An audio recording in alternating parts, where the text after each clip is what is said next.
Hello, my dear 12th. I welcome you all to another session from our syllabus. And today we are going to start first of all with the poem. And this poem is one of the important poems from our syllabus, and its name is My Mother at 66. Written by who? Written by Kamla Das. तो सबसे पहले तो क्या करना है, सबसे पहले तो उस पोम के बारे में समझना है कि ये पोम किस चीज के बारे में है, क्या इसकी थीम है और क्या मैसेज हमें इस पोम से मिलता है। देखिए, before starting I just want to tell you one important thing. मैंने पहले भी आपको वीडियो में बताया था, your NCERT is very important, right? So what you have to do is you have to go through the NCERT in these days. अगर आप NCERT में पढ़ रहे हैं, एनसीईआरटी को पूरा प्रॉपरली फॉलो कर रहे हैं, तो I guarantee it to you will secure good marks. ठीक है बेटा, तो एनसीईआरटी को बिल्कुल भी अवॉइड ना करें, उसको बिल्कुल भी इग्नोर ना करें, उसकी रेगुलर रीडिंग करते रहें। तो चलिए आइए शुरू करते हैं अपनी first poem of our syllabus, my mother at 66, written by who? Written by Kamala Das. ठीक है, चलिए तो सबसे पहले what we have to do is we have to fetch the meaning from the title itself. सबसे पहले तो हमें क्या करना है, टाइटल से ही मीनिंग फैच करना है। तो टाइटल से मीनिंग क्या निकलता है? टाइटल से मीनिंग निकलता है माई मदर। माई मदर मतलब मेरी माँ। 66 is what? 66 is the year, right? My mother is 66 years old, यानी कि बात है किसकी? कि मेरी माँ जो है वो 66 ईयर्स ओल्ड है, right? So what Kamala Das is doing over here, she is actually doing what? She is actually dedicating this poem to her mother only। ये जो पोम है कमला दास वो किसको डेडिकेट कर रही हैं? ये जो पोम है वो कमला दास अपनी मदर को डेडिकेट कर रही हैं। उनकी जो मदर है उनकी एज कितनी हो गई है? उनकी एज हो गई है 66 ईयर ओल्ड। ठीक है, तो भाई एक चीज बड़ी अच्छे से समझ में आती है कि एक सेइंग है कि माँ की मोहब्बत ऐसी होती है कि उसको शब्दों में बयान नहीं किया जा सकता। But our poetess Kamala Das has written something special for her mother only. तो ये जो पोम है ये बहुत स्पेशल हो जाती है, समझना कि उन्होंने अपनी मदर के बारे में क्या कहा है। वेयर एज अगर मैं अपने लड़के लोगों के बारे में बात करूं तो लड़के लोग तो कुछ बोलते ही नहीं है भाई। ठीक है, एक कहावत है कि लड़का कभी किसी के सामने नहीं रोएगा, लेकिन किसके सामने जाके रोएगा? वो अपनी मदर के सामने जाके रोएगा। तो भाई यहाँ पर कमला दास जो है वो फीमेल है, तो उन्होंने पोम लिख दी है। ठीक है, और हम लोगों के लिए बड़ा इंपॉर्टेंट हो जाता है समझना कि उन्होंने इस पोम में अपनी मदर के बारे में क्या बोला है। तो यहां से हमारी थीम निकल कर आती है कि उन्होंने किस बारे में ये पोम लिखी है। तो उन्होंने अपनी मदर की एक करंट सिचुएशन बता दी है, that she is 66 year old. वो कितने साल की हैं? वो करीब 66 ईयर की हैं इस समय। अब यहां पर 66 के बारे में बात करूं तो इमेजिन करो, एक विजुअलाइजेशन लाओ अपने दिमाग में कि 66 ईयर का मतलब क्या होता है कि इंसान जो है वो किसकी प्रोसेस में है? वो एजिंग की प्रोसेस में है। वो क्या हो रहा है? Becoming old. क्या हो रहा है? Becoming old. यानी कि यहां पर भी कमला दास की जो मदर है वो क्या हो रही है? वो बूढ़ी हो रही हैं। And eventually we know it is the process of life, once you become old you one day और the other day you will be departed, right? एक ना एक दिन तो सबको ही जाना होता है। बट वी नो दैट कि एक कॉम्प्लेक्स रिलेशन हमारी जिंदगी में एक इंसान के साथ होता है जिसको समझना बड़ा मुश्किल होता है, लेकिन फिर भी वो इंसान हमारे लिए सबसे ज्यादा स्पेशल होता है। और वो होती है कौन? वो होती है हमारी माँ। समझ में आया? तो यहां इस कॉम्प्लेक्स रिलेशन को उन्होंने इतनी बढ़िया तरीके से, इतने ब्यूटीफुली और इंप्रेसिवली उन्होंने यहां पर उसको कन्वे किया है कि ये जो पोम है बहुत हार्ट टचिंग बन जाती है। ठीक है, तो चलिए क्या होता है, क्या बता रहे हैं वो समझते हैं। आपको इसकी टाइटल से इसका मीनिंग समझ में आ गया होगा, that what we are going to learn. We are going to learn about the poetess mother who is now 66 year old and she is becoming old, and it is the fear of who? It is the fear of Kamla Das। कमला दास का एक fear है। वो fear क्या है? कि उनको ये डर लग रहा है कि someday or another day I will lose her, मैं इनको खो दूंगी। तो यहां से थीम निकल कर आती है, क्या है? Fear of separation. यहां से क्या निकल कर आती है? थीम फियर ऑफ सेपरेशन, कि उनको क्या है? फियर ऑफ सेपरेशन है। अब वो सेपरेशन, अलगाव का डर किससे है? वो अलगाव का डर, वो सेपरेशन का डर उनको अपनी मदर से है कि कहीं वो उनको खो ना दे। ठीक है। सेकेंड जो थीम निकल कर आती है वो निकल कर आती है ageing is a nature of, ageing is a law of nature. Ageing, wait कीजिएगा बेटा एक मिनट। दूसरी जो थीम निकल कर आती है वो निकल कर आती है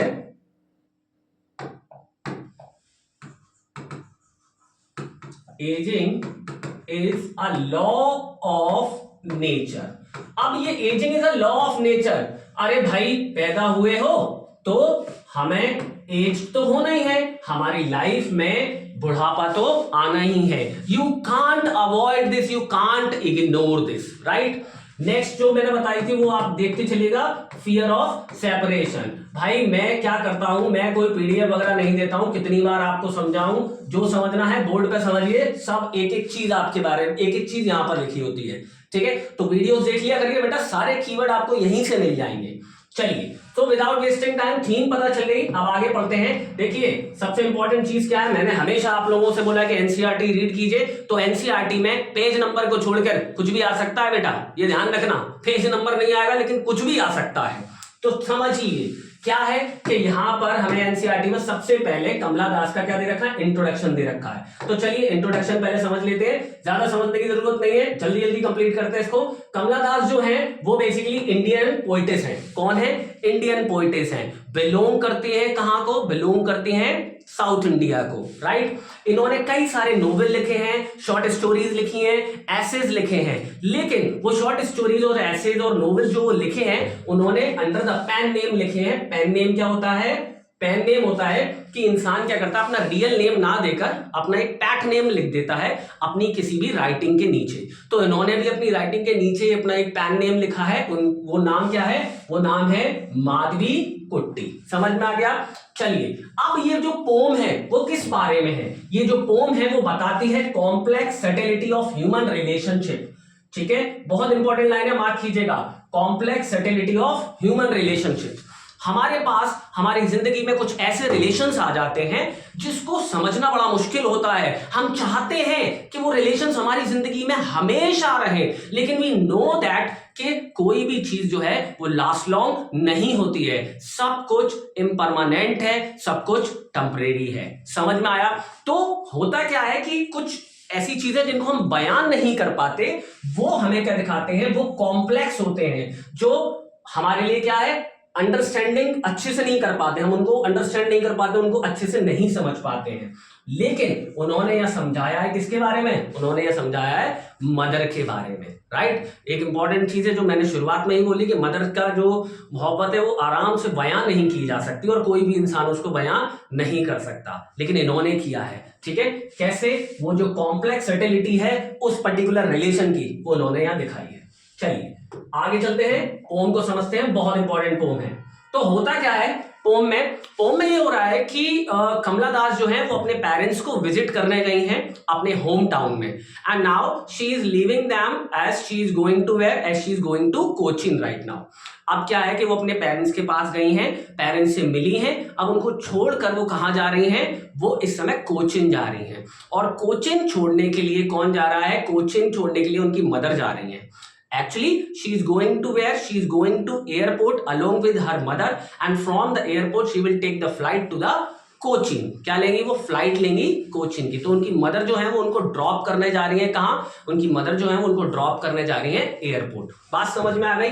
तो चलिए, अब कार में दोनों ट्रेवल कर रहे हैं, कार की बैक सीट पर दोनों बैठे हुए हैं, और बैक सीट पर बैठे हुए पोएटिस को कुछ रियलाइज होता है, कमला दास को कुछ रियलाइजेशन होता है, और उस रियलाइजेशन को उन्होंने यहां इस पोम में बहुत अच्छे से कन्वे किया है। अब वो रियलाइजेशन क्या है कि मदर की जो एज है वो कितनी हो गई है, 66 हो गई है, और मदर जो है वो ओल्ड हो गई है। एंड वी नो दैट जब इंसान ओल्ड हो जाता है तो धीरे धीरे हमारे अंदर भी क्या आने लगता है, धीरे धीरे हमारे अंदर एक फियर आने लगता है, किस चीज का, सेपरेशन का, कि एक ना एक दिन हम इनसे सेपरेट अप हो जाएंगे। तो वो जो फियर है उन्होंने इसको यहां पर दिखाया है।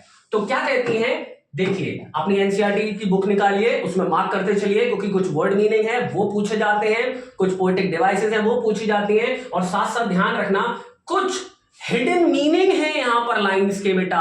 लिटरल मीनिंग तो समझाऊंगा ही समझाऊंगा, साथ साथ हिडन मीनिंग भी है, उन पर फोकसली काम करना है। तो कहती है, driving from my parents home to Cochin last Friday morning.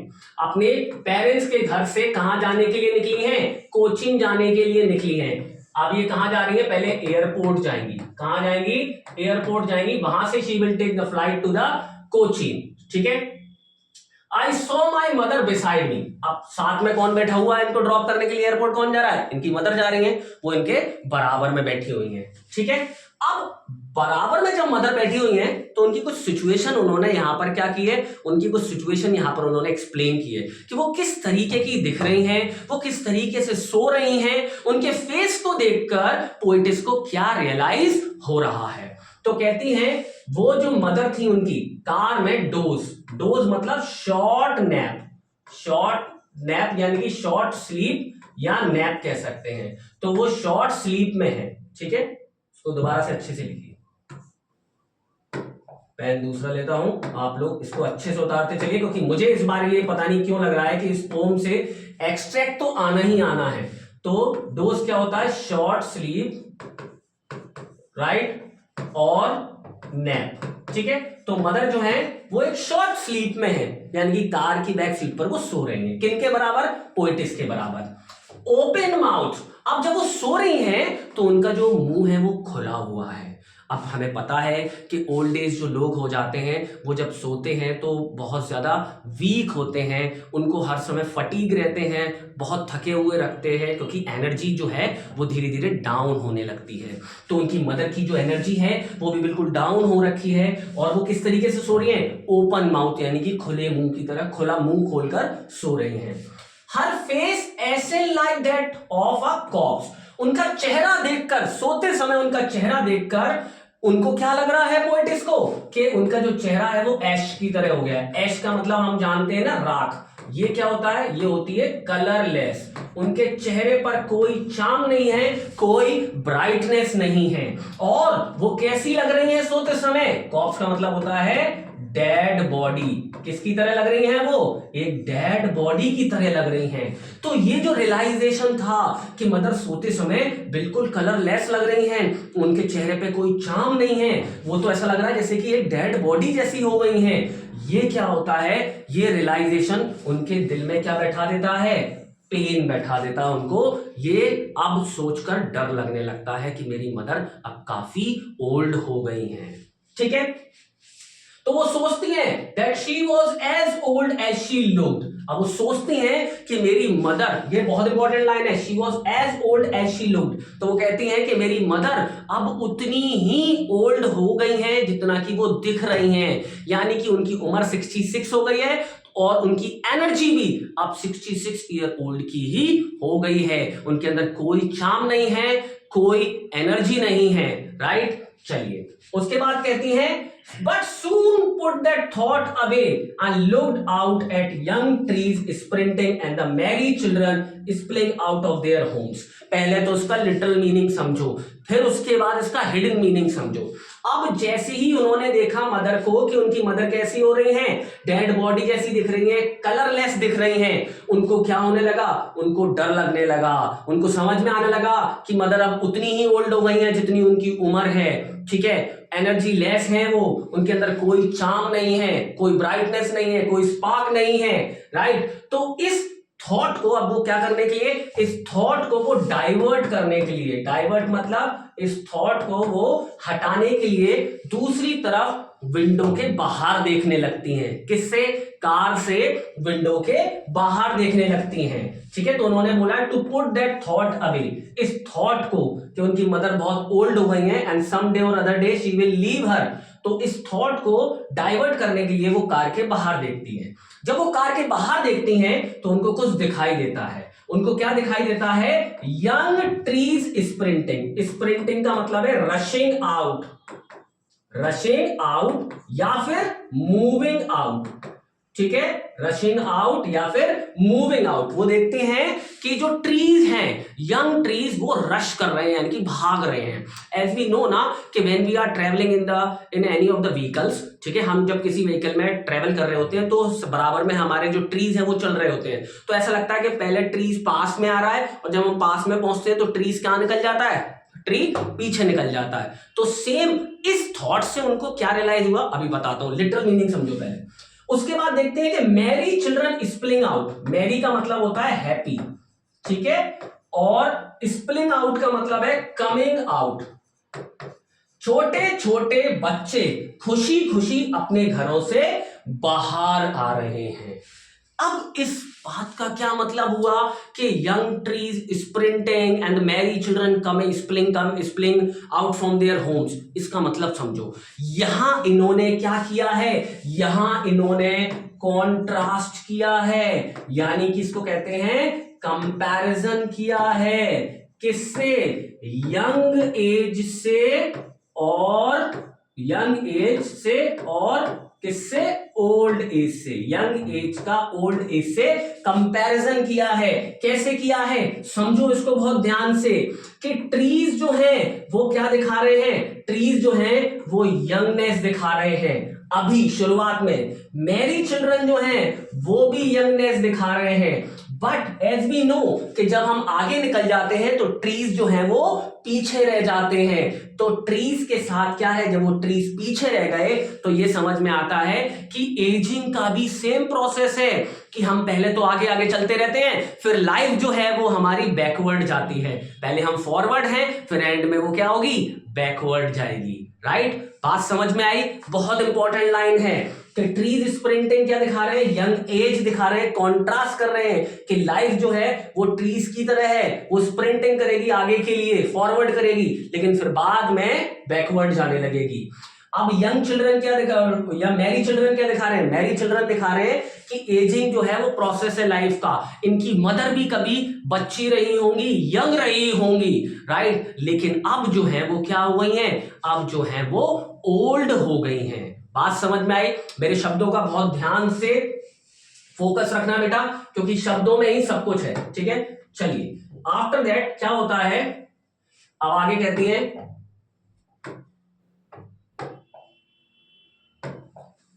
But after the airport security check standing a few yard. अब जैसे ही ये कहां पहुंचती हैं? अब जैसे ही ये कहां पहुंचती हैं? एयरपोर्ट पर पहुंचती हैं। एयरपोर्ट पर पहुंच गई ना, मैंने बताया था कहां पहुंच रही है? एयरपोर्ट जा रही है। अब एयरपोर्ट पर क्या हो रहा है? एयरपोर्ट पर सिक्योरिटी चेक के लिए खड़ी हुई है। किसके लिए खड़ी हुई है? सिक्योरिटी चेक के लिए खड़ी हुई है। और ड्रॉप करने कौन आया है? एज वी नो, ड्रॉप करने उनकी मदर आई है। तो सिक्योरिटी चेक पर जब ये खड़ी होती हैं तो फिर इनको कुछ रियलाइज होता है। अब फिर क्या रियलाइज होता है? उस समय तो उन्होंने अपना थॉट जो है वो क्या कर दिया था? डाइवर्ट कर दिया था कार से बाहर देखकर। लेकिन अब जब एयरपोर्ट पर पहुंची, जब लास्ट फेयरवेल जब दे रही हैं वो अपनी मदर को, तब उनको वो थॉट दोबारा से क्लिक करता है, वो थॉट दोबारा से हिट करता है। अब वो कैसे हिट करता है और क्या समझ में आता है उनको उस थॉट से, ये देखते हैं। ठीक है, चलिए, तो आप क्या बोलती हैं?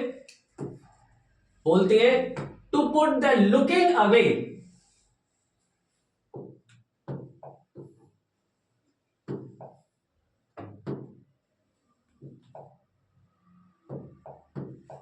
कहते हैं look away, I looked again at her wan pale. अब सिक्योरिटी चेक पर खड़ी हुई हैं, सिक्योरिटी चेक पर खड़े होकर दोबारा से अपनी मदर को देख रही हैं। ठीक है, अब फिर वो थॉट उनको क्लिक करता है। अब फिर वो उनको कैसी लगती हैं? वैन लगती हैं। वैन का मतलब भी क्या होता है? वैन का मतलब भी कलरलेस होता है। पेल का मतलब होता है येलोइश। क्या होता है?